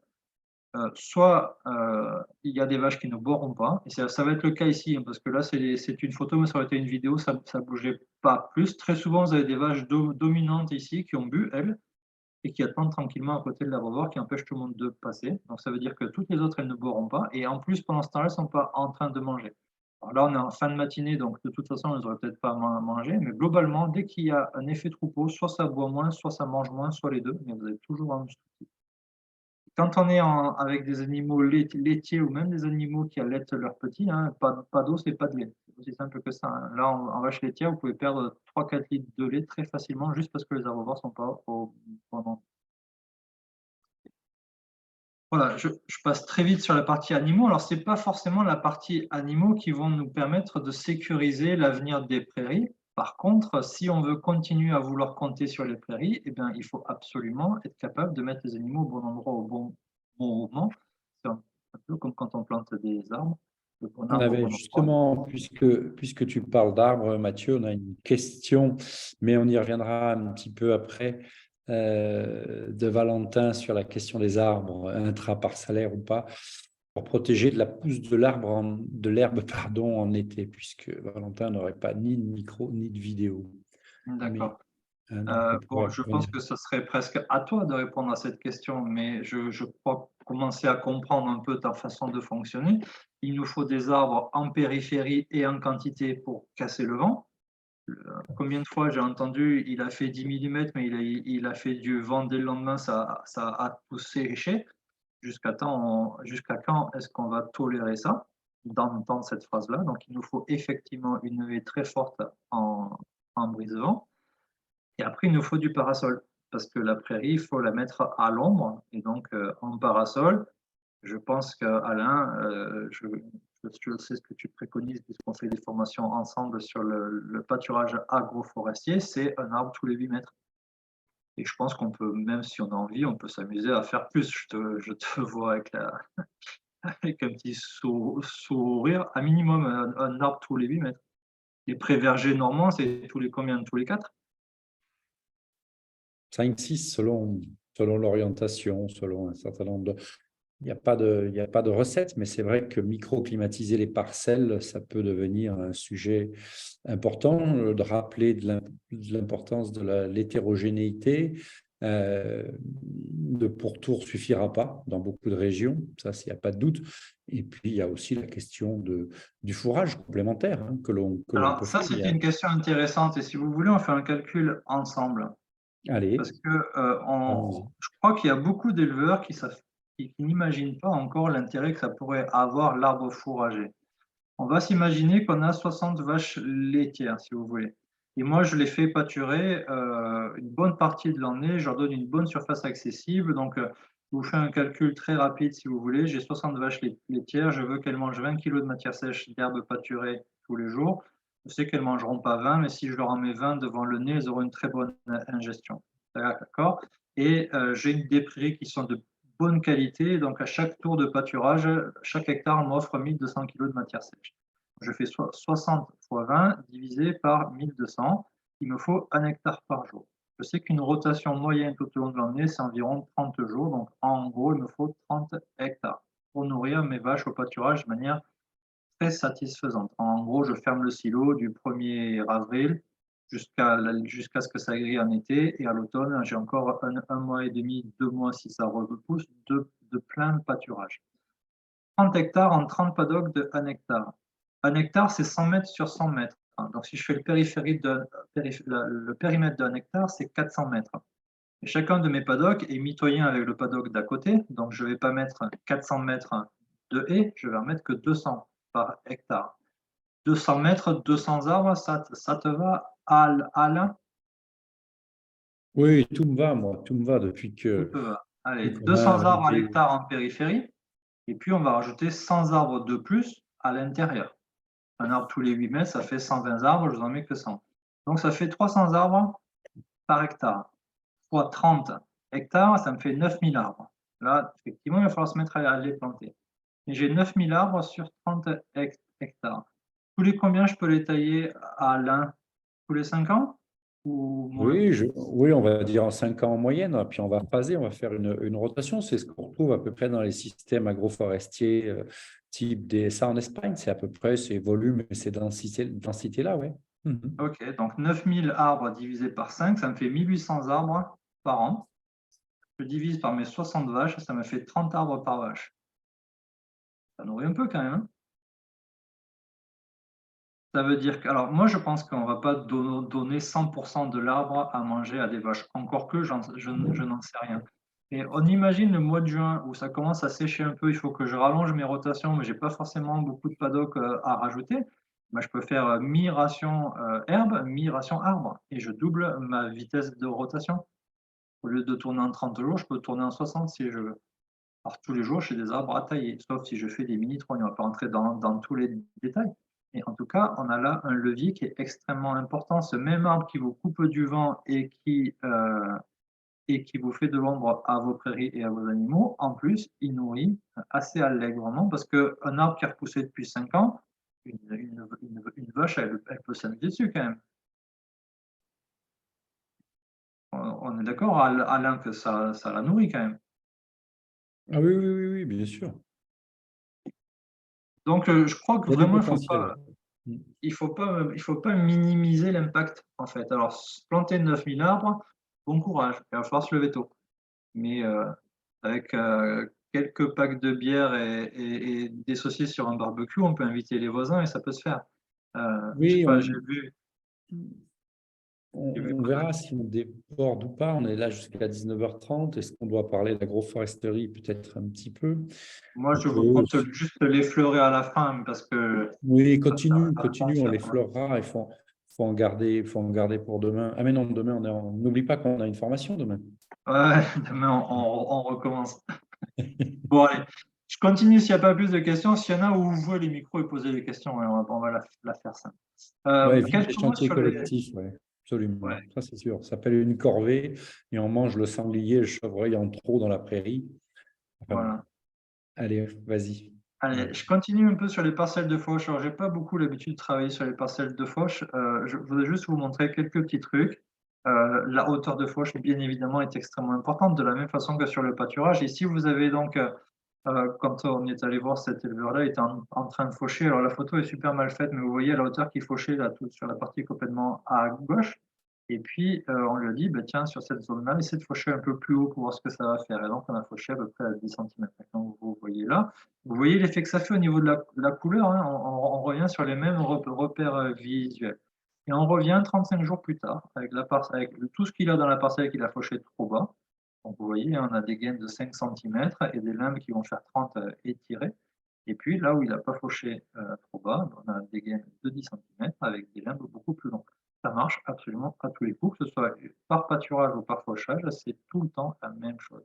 Je ne connais pas un seul éleveur qui ait remonté la barre de coupe qui est redescendu par la suite. Ça n'existe pas. Donc je vous invite là encore à réfléchir un peu. Ensuite, sur les fauches, je n'ai pas 25 000 trucs à vous dire. J'espère que mes diapos ne sont pas trop chargés. Je voudrais que vous reteniez ça quand même. Pour 1 tonne de matière sèche prélevée, d'herbe, je dois ramener 5 tonnes brutes de fumier. Ça paraît tout couillon. C'est évidemment imprécis ce que je vous dis là. Mais réfléchissez bien à ce que vous les ramenez à chaque fois. Ça veut dire qu'une prairie qui fait 5 tonnes de matière sèche pour ramener 25 tonnes de fumier. Si vous ne le faites pas, votre prairie ne pourra pas continuer à rester productive. Et dans bien des cas, on se retrouve dans des situations où tout le fumier va sur le maïs, tout le fumier va sur les céréales. Quand il y a des cultures de vente sur la ferme, c'est encore pire, tout va sur les cultures de vente et les prairies, ça revient jamais. Chaque fois que ça ne revient pas, vous faites une bêtise. Mais du fumier pailleux. Voilà, du coup, plus le fumier est pailleux, mieux c'est, parce que dans le fumier, ce qui nourrit vraiment le carbone, c'est la paille. Plus vous avez de la paille, mieux c'est. Ça, c'est hyper important. Et surtout, vous faites bien de me faire préciser, surtout pas de compost. Le compost, mettez-moi ça à la poubelle immédiatement. Compost, la phase de compostage perd du carbone, ça n'a aucun sens. Si on vous amène du compost de l'extérieur, prenez-le, pas de problème, c'est un bon produit. Mais par contre, votre fumier, ne le compostez surtout pas. Plus il est frais, mieux c'est. Ça, c'est fondamental. Et là encore, hein, on le voit, hein, les éleveurs qui sont que en compost, on a des prairies qui ne marchent pas. Systématiquement, ça bloque, ça va bloquer. Donc, ne faites pas ça. On était aujourd'hui en comité grande culture pour une biscuiterie et les seules solutions qu'ils proposaient, c'est de faire venir du fumier de 300 km de là. Donc, je leur ai dit stop. Laissez le fumier là où il est et vous voyez de la complexité, de la difficulté de la raréfaction de la matière organique. Il ne faut pas la sortir et enfin, ça va être catastrophique. Tout le monde mise sur la matière organique de l'autre parce qu'il n'y en a plus, parce qu'elle est chère, parce que les flux sont complexes. Et je ferme cette petite parenthèse, mais ça montre combien de la difficulté de ne pas vendre et de ne pas dilapider son capital, je serais tenté de dire. Mais ça va même au-delà, hein. C'est-à-dire que si tu as complètement flingué tes sols parce que tu as beaucoup exporté, tu as donné toute la part du sol, tu l'as filé aux animaux pendant des années, tu peux te retrouver même en élevage avec des situations difficiles sur le plan de la matière organique. Tu vas la chercher où pour remonter? C'est-à-dire que si tu as une parcelle qui est fragile, tu mets tout ton fumier dessus, mais ça veut dire que tu ne le mets pas tout à côté. Donc, à l'échelle globale d'une ferme, tu es quasi équilibré en fumier, tu n'as pas d'excès, à moins de vraiment faire beaucoup d'achats extérieurs. Mais même à l'échelle d'une ferme, c'est compliqué, on ne la trouve pas, la matière organique. Laisse-moi le partage d'écran une seconde, j'ai peut-être une piste là, au cas où, on ne sait jamais. On vous écoute. Oui, Pascal, oui, justement, on parlait d'agroforesterie, le fourrage. Les vaches, enfin les animaux mangent les feuilles et laissent souvent le bois qui peut être utilisé pour faire de la litière. Absolument. Parfait, oui, absolument. Je ne l'aborde pas aujourd'hui, mais effectivement, un levier. De toute façon, si on devait faire la liste de tous les avantages que peut vous apporter un arbre sur une prairie, on va y passer la soirée. Vous voyez ici, à 110 hectares, en régénération naturelle, hein, sous un roncier, vous avez de belles perspectives pour travailler ces questions de la fertilité, voire de la fécondité des sols. Et c'est peut-être bien ça. Je vous montre une image parmi d'autres. Il y a des pièces agronomiques dans ce puzzle du pâturage tournant dynamique agroforestier. Et puis après, il y a des façons de faire diverses. Je montre cette image parce que c'est les arbres qui ont poussé seuls. Nous, planteurs d'arbres, on est plusieurs ce soir, nous, planteurs d'arbres, on fait aussi la promo de tous les arbres qui pourront pousser seuls, que ce soit au milieu, en bordure, bord de champs, bord de fossés, bord de cours d'eau, etc. Le potentiel est énormissime. Ronces, berceau du chêne, on ne le dira jamais assez. Vous voyez ici Ce cordon de haie, il n'a pas été planté, il est riche, il est adapté, il est structuré, il n'a pas besoin de protection, il n'a pas besoin d'arrosage, il n'a pas besoin d'énergie fossile pour pousser. Donc, le retour de l'arbre à grande échelle, dans les régions où il pleut encore, parce qu'il en est certaines pour les parcourir souvent, notamment la tienne, Mathieu, mais pas que, où ça devient un petit peu plus compliqué. Mais on peut reprendre le cours normal de cette édition, si tu le veux bien. Je ne peux pas t'en empêcher, hein, par exemple. Ah bah tiens, j'ai perdu J'y peux rien, il y avait une question. Attends, T'en parles autant que moi, donc je suis pas très complexé, ni j'ai pas trop de problème avec ça, puisque tu en parles autant que moi et peut-être même mieux. Donc, du coup, je n'irai pas jusque-là, mais en tout cas, il faut bien avoir en tête que ça nous résout énormément de problèmes. On peut parler des problèmes d'humidité, un sol qui ne porte pas, les arbres peuvent l'assainir. Je ne vous parle pas de la stabilisation des chemins, parce que ce bois, dont on va bénéficier dans les branches qui n'auront pas été mangées par les vaches, ça peut faire de la litière, ça peut aussi stabiliser un chemin. Ça peut aussi même nous réchauffer la maison assez facilement. Donc, il y a quand même énormément de choses à tirer. Et on ne parle pas de biodiversité, de pêche carbone et compagnie. On va passer pour des écolos. Mais globalement, on a quand même pas mal de trucs à faire avec ces arbres-là. Donc, je continue un petit peu mes parcelles de fauche. Donc, ça, je l'ai déjà dit, donc je ne vais pas revenir dessus, mais il faut arrêter de faire tourner les prairies avec autre chose. Les prairies, c'est fait pour durer. Je crois que le message, en tout cas, je l'ai dit, je ne sais pas s'il est passé, mais je suis totalement convaincu de cette histoire-là. Après, par contre, dans la place de la fauche dans le pâturage, je crois qu'il faudrait être capable d'alterner et surtout de se dire, en fait, les situations les plus favorables à la qualité de l'herbe et au travail facilité, c'est de se dire, moi, ma surface, je ne sais pas à l'avance qu'est-ce qui va être fauché, qu'est-ce qui va être pâturé. Quand on démarre dans cette situation-là, c'est extrêmement facile parce qu'on pourrait se dire, j'ai, je sais pas, 60 paddocks voilà, au lieu d'en avoir 30 et je fais pâturer mes animaux. Dès qu'il y a un paddock qui me plaît pas, je le saute et je le fauche. Enfin, et en tout cas, je le réserve à la fauche. Le fait de faire ça, ça m'assure plusieurs choses. La première, ça m'assure que mon pâturage sera toujours d'extrême qualité, à moins de vraiment se planter et d'avoir plus que des paddocks qui me plaisent plus. Ben, je ne pâture que des super paddocks. Je prends les meilleurs à chaque fois de tous mes paddocks. Donc sur mon pâturage, on est top. Et sur ma fauche, eh bien, l'idéal quand même, on a dit que dès qu'on laissait monter l'herbe, on se crée des problèmes parce que bon, on avait un enracinement qui devenait un peu moins puissant, on perdait un peu sur le talage. Donc pour moi, la fauche, c'est plutôt un élément qui va abîmer la qualité des prairies. Si je fauche toujours au même endroit, même si je rajoute du fumier et que je suis très précautionneux, j'ai quand même un petit doute sur ma capacité à maintenir des prairies productives. Par contre, si j'alterne un couche fauche, un couche pâture, un couche fauche, un couche pâture, et que je règle tout bien par ailleurs sur mes fumiers, etc., là, je suis, même pour les prairies de fauche, sur une situation absolument idéale. Par contre, ça va lever un problème majeur, notamment avec les animaux laitiers, c'est le problème de la surface accessible. Et là, je pense que là, il y a un très, très gros sujet à mener, qui est celui du remembrement. Alors, il ne faut pas l'appeler remembrement, mais le regroupement de parcelles. Quand on voit la différence qu'il y a de potentiel entre une ferme qui a toute sa surface accessible au pâturage et celui qui a 120 vaches et qui peut pâturer que 10 hectares, on marche sur la tête, ça n'a plus rien à voir. Là, il y a un sujet qui est majeur. Je sais que c'est un panier de crabes et j'y mettrai pas les mains, mais je crois vraiment que le premier argent qu'on peut gagner, c'est en regroupant ces parcelles. Et c'est pas un petit peu, c'est colossal, réellement. Là, je vous invite à aller voir vos voisins. Moi, je sonde toujours un peu les éleveurs et je me rends compte que c'est toujours le voisin qui a un problème. Tous les éleveurs, ils sont prêts à changer les parcelles, mais le voisin, lui, il ne veut pas. Alors, on est tous le voisin de quelqu'un. Je pense qu'il y a peut-être des situations où ça pourrait se débloquer un peu. Alors, je sais que des fois, ça finirait par se régler au fusil, mais c'est tellement important que je ne comprends même pas que ça ne puisse pas être naturel d'échanger des parcelles. Je sais que je ne suis pas éleveur et que je n'ai pas cette fibre-là.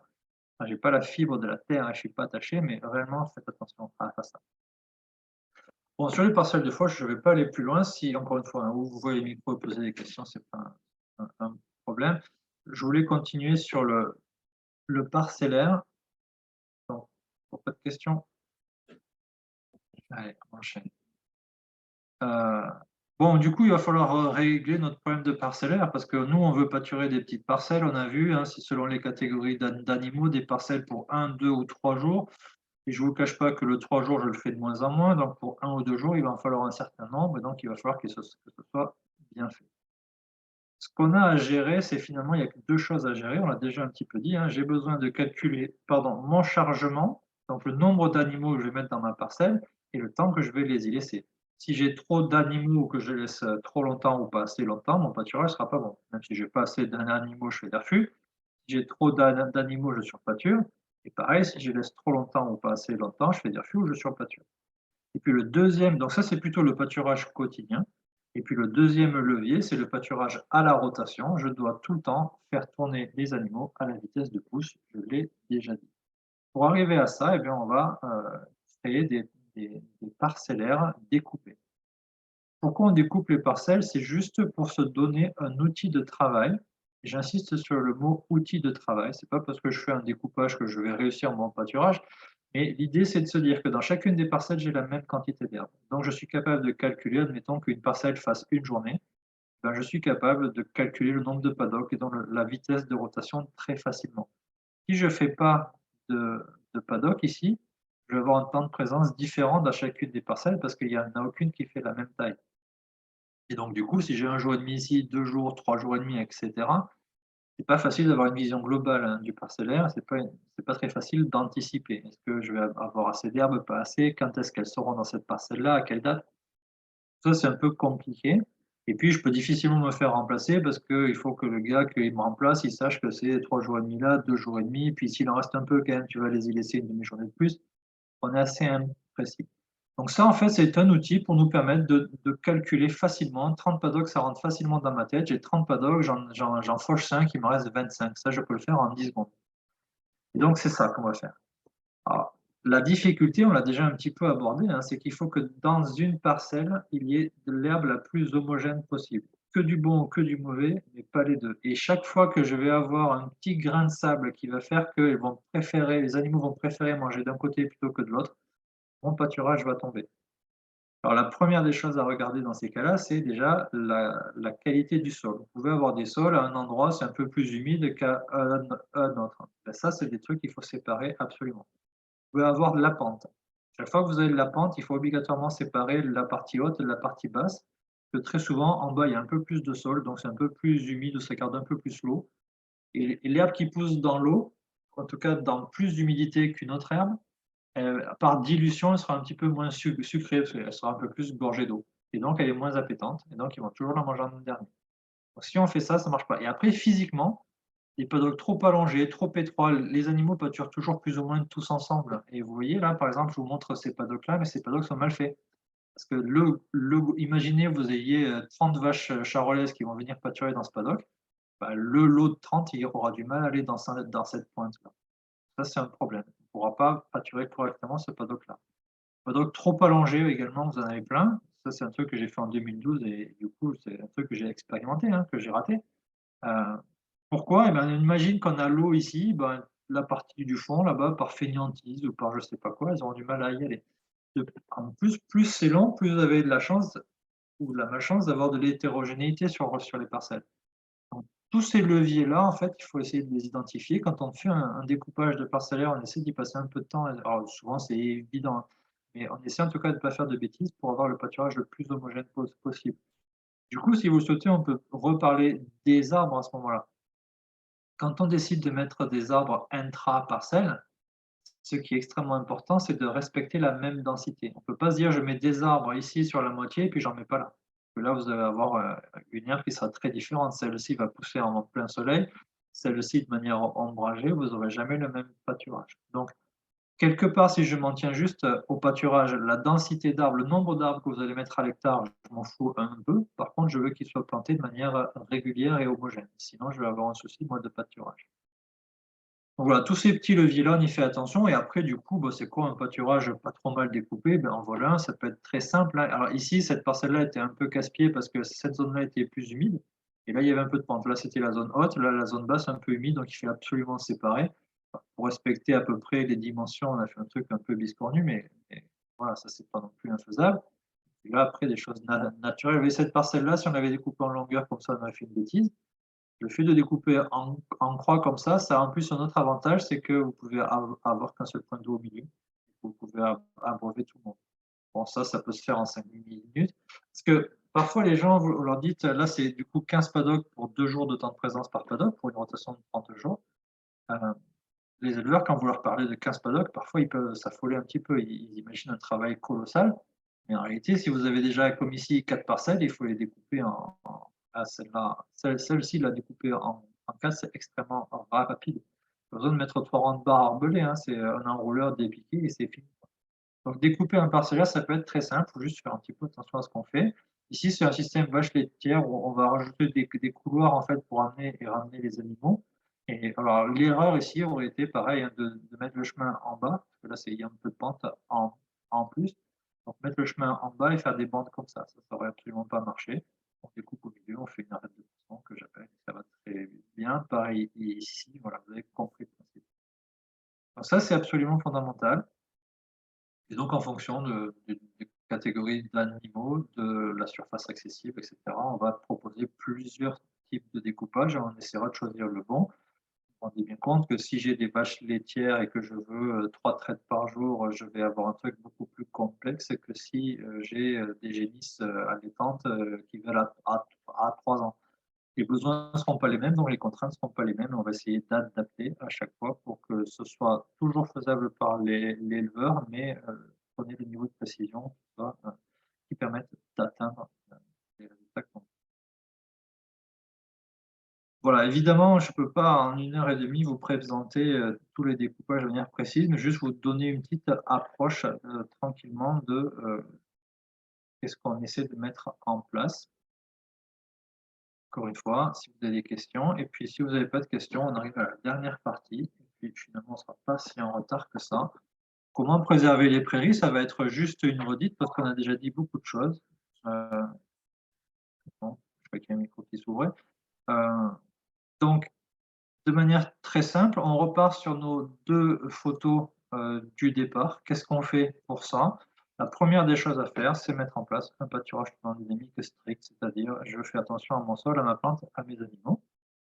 Et ça, ce ne sera pas suffisant, on l'a dit. La deuxième chose à faire, on en a déjà beaucoup parlé, c'est l'agroforesterie. Pardon, mon encart est un peu moche. Mais je voudrais vous convaincre, si c'est encore nécessaire, qu'on ne s'en sortira pas sans les arbres. Aussi une photo que j'ai faite en Corse. Et ça m'a fait rire parce que j'ai demandé à l'éleveur, mais pourquoi c'est vert là et c'est pas vert au milieu? Et spontanément, sans réfléchir, me dire, bah, ça c'est les arbres. En fait, il a tout simplement la solution à son problème, à cet éleveur-là. Simplement, je ne sais pas pour quelle raison, il n'y croit pas. Il suffirait de remettre une haie d'arbres ici, puis là, et puis le problème est résolu. Peut-être un peu vite en besogne, mais là, clairement, il m'a dit, là, c'est les arbres.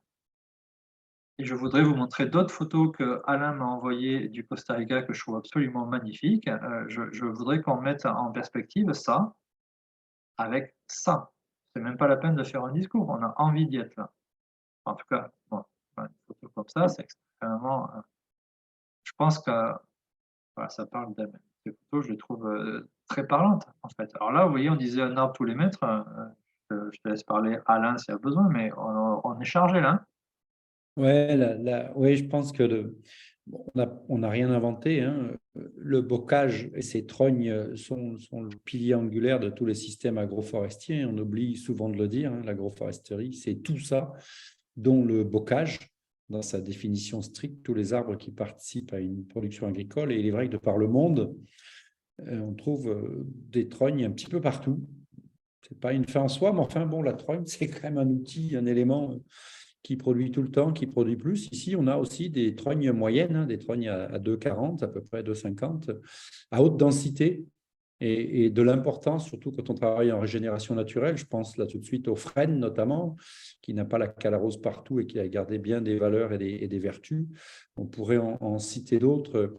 Il faut densifier, tu l'as dit, Mathieu, il faut densifier s'il y en a trop un jour, mais de la mini-trogne à 1,30 m de haut pour faire des tables fourragères, on peut en mettre 4 par mètre carré. Alors, ça sort un peu des cadres, ça sort un peu des critères et des règles de financement actuels. Il n'empêche que ça marche terriblement bien, que c'est très efficace. On peut aussi parler d'arbres et de haies plessées, c'est-à-dire que certes, il faut un peu de temps, mais de faire des clôtures. Alors là aussi, faire ou refaire, parce que des plessis, il y en avait un petit peu partout. Il suffit de regarder le nombre de villes et de villages qui ont le nom plessis dans leur dénomination. Il nous reste à changer d'échelle, à passer à l'action, à bouturer. Il est dit d'un animal qui mange, d'un ruminant qui mange du saule 1 ou 2 fois dans l'année, de bien se porter. Semer, laisser pousser, planter, bouturer, trogner et trogner encore pour le bien-être de chacun et gagner en productivité. Tu as beaucoup insisté là-dessus, de l'importance de dire que c'est positif, plus positif, plus positif. Il n'y a pas un arbre qui soit punitif, puisqu'encore une fois, on met le bon au bon endroit, taillé, géré, valorisé. Dans ces bocages, il y avait beaucoup de trognes, il y avait beaucoup d'arbres fruitiers taillés pour faire de la mise à fruits, la juste quantité de lumière qui tombe sur le sol, sur la gaine de la plante poussante pour éviter de griller justement le sol qui serait resté à nu. Ouais, déconne pas. Hein. Non, il faut que je fasse gaffe. Quand il y a le prof, il faut que je fasse gaffe à ce que je dis. Bon, et puis je termine encore, hein, mes prairies permanentes, là encore, je l'ai dit tout au long de cette heure et demie qu'on vient de passer ensemble. Pour moi, vous avez donc, on a vu en tout début, hein, le pâturage tournant dynamique, c'est déjà un cycle, sol, plante, animal. Et ben, on va rajouter un deuxième cycle dans ce cycle-là, dans lequel on rajoutera l'agroforesterie et le fait de ne plus labourer les prairies. Je ne suis pas certain que ce soit la solution. Parce que s'il fait 40 degrés du mois d'avril au mois de septembre, je crois qu'on n'aura plus que nos yeux pour pleurer. Mais je suis sûr que si on ne fait pas ça, on est cuit. Ça, c'est sûr et certain. Et on va arrêter sur les arbres, sinon on va croire qu'on a des actions. Et peut-être même qu'un jour, ça nous ferait retomber de la pluie si on en mettait suffisant. Mais il ne faut pas planter d'arbres dans des années comme l'année dernière. Pourquoi? Parce que moi, j'en ai planté 2000 et j'en ai perdu 400. Moi, j'en ai planté 70 000 et j'en ai perdu 200. Ah oui, je ne suis pas professionnel de ça et j'étais tout seul.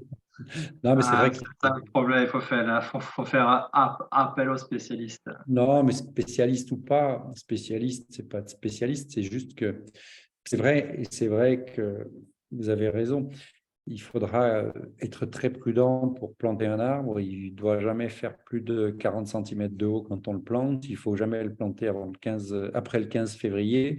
Il faut impérativement poser une masse de paillage au plus tard le 30 septembre, etc., etc. Préparer les sols en amont, les enrichir avec des couverts et des engrais verts. Donc, ouais, c'est vrai qu'on va avoir beaucoup de dégâts sur la plantation d'arbres à ce rythme, avec ces températures, avec la raréfaction de l'eau.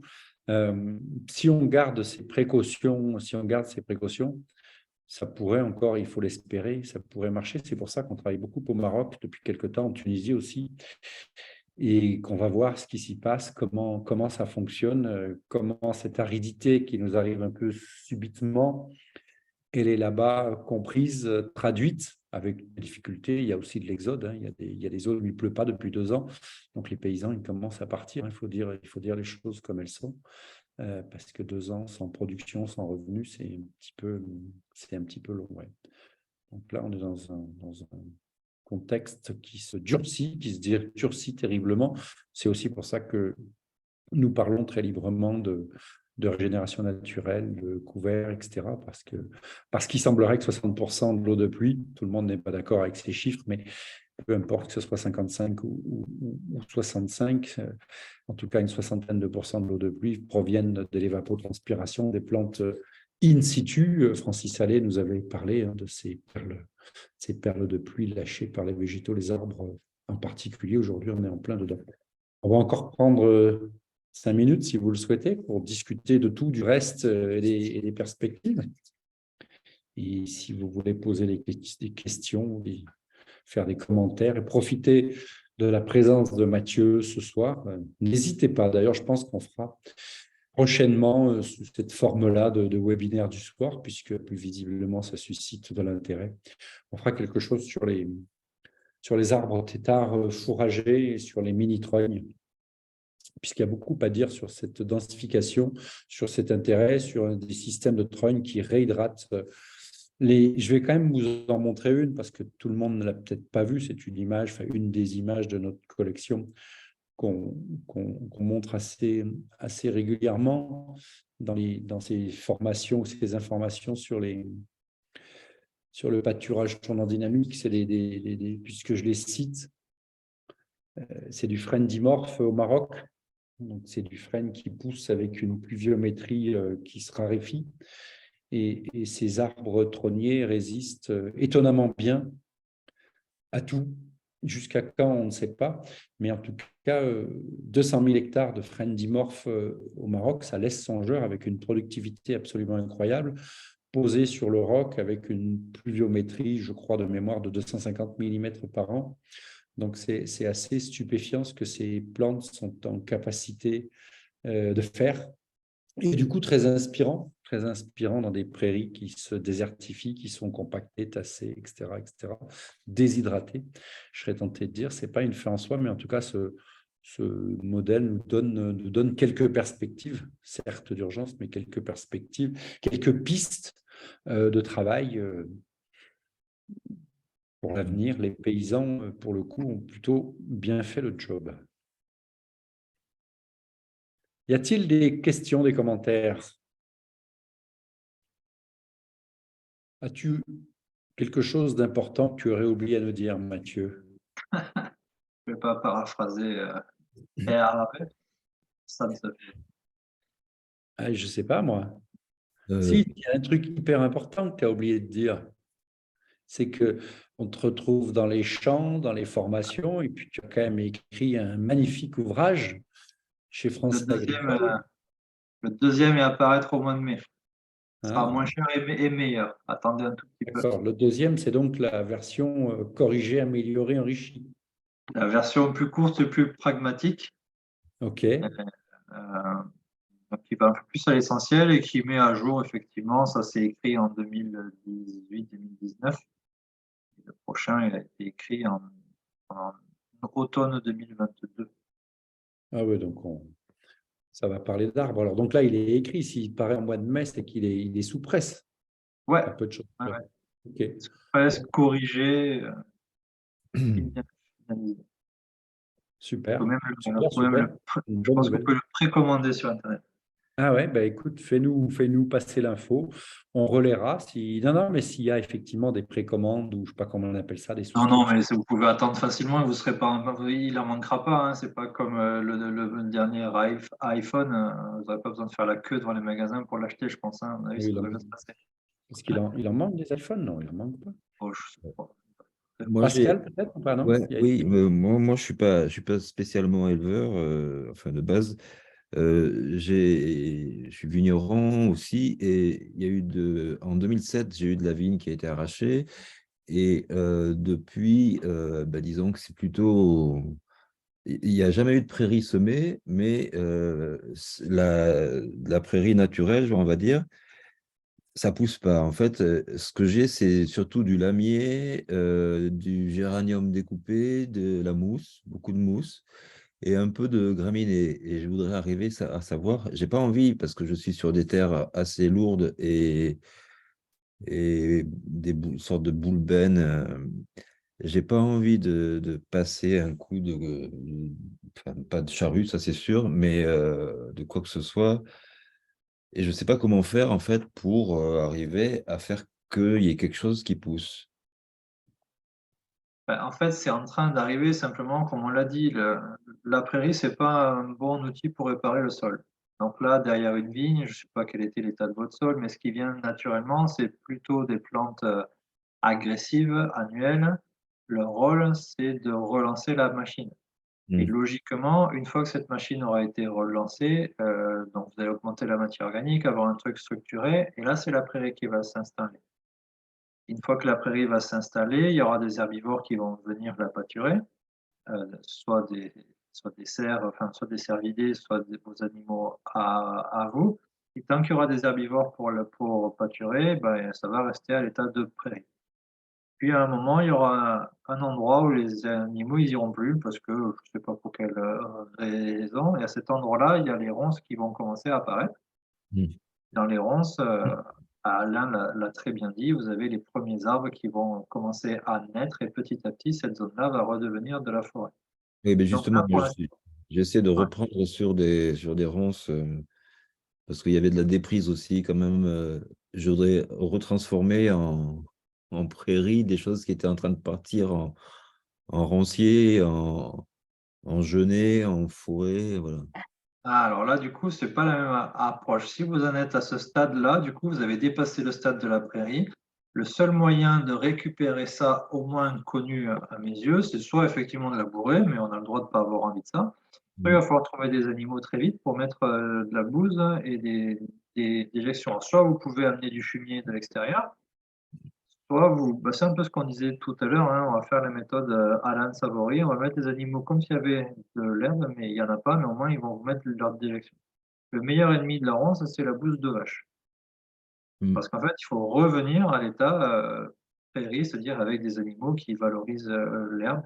En fait, j'ai Donc, des chevaux, j'ai 2 chevaux, un lourd et un seul, mais c'est pas ce qu'il y a de meilleur, je suis pas sûr et que. non, et hélas, le cheval, lui, ça ne le gêne pas d'avoir des herbes plutôt dures et un peu hautes, et donc il ne va pas vraiment vous ramener vers la prairie. Ouais. Les animaux font pousser l'herbe qu'ils veulent manger, et les chevaux, l'herbe grasse, c'est pas ce qui leur va le mieux. Donc c'est pas génial. Et c'est pareil, la brebis, c'est pas Donc, une prairie grasse, c'est la vache. Il n'y a pas à tortiller. faut des vaches, quoi. Ouais. Ou du fumier On de a, vache. oui, des vaches. On a produit, alors je crois que c'est pas en ligne encore, et Mathieu était sur le haut du tas de fumier, pardon, sur le haut du podium. On a produit il y a quelque temps les États généraux de la bouse. Peut-être en avez-vous entendu parler. Oui. Une belle manifestation d'un jour dans le Cher, dans un lycée agricole dont le nom m'échappe, mais ça va me revenir et puis tu vas peut-être m'aider. On a produit les États généraux de la bouse, une belle journée technique où on a partagé tout un tas de savoir-faire, tout un tas de données, tout un tas de prescriptions pour avoir de belles et de bonnes bouses au service de la fécondité de nos sols. Et ce n'est pas totalement anodin, y compris pour les vignerons, n'est-ce pas, de voir passer parfois quelques bouses Oui. dans les parcelles. Ça fait pas de mal. On va en rester là pour aujourd'hui.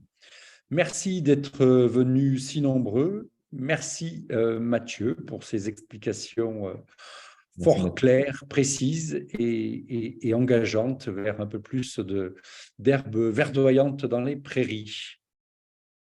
Et vive l'agroforesterie. Et vive l'agroforesterie, ça au moins c'est dit. N'est-ce pas? C'est aussi simple que ça. L'agroforesterie, c'est la belle vie et c'est un sujet de société, c'est rien de le dire, tout comme l'agroécologie, c'en est juste une pierre angulaire. Merci à vous. Merci à À très bientôt sur cette bientôt. même chaîne Au ou revoir. ailleurs.